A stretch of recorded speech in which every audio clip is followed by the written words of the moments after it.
салом алейкум дӯстони азиз ва подписчикои муҳтарам. курси имрӯза 1000 рубли русӣ ба 155 сомон баробар шуд. имрӯз 31 марти соли 2022.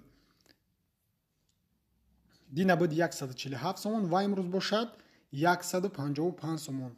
ва ин як дастгирии хеле хуб мешавад ба мардуми ғариб ва мардуми камбағал ки пулашон яъне ки қурбаш баланд мешавад ва як пешравии хеле хуб ҳам карда метавонанд дар ватан.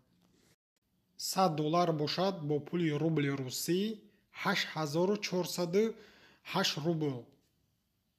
$100 бошад бо пули сомонӣ 1127 сомон.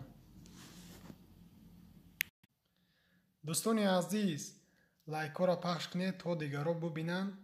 раҳмат барои дастгиритон. мо миннатдорем аз ҳар яки шумо.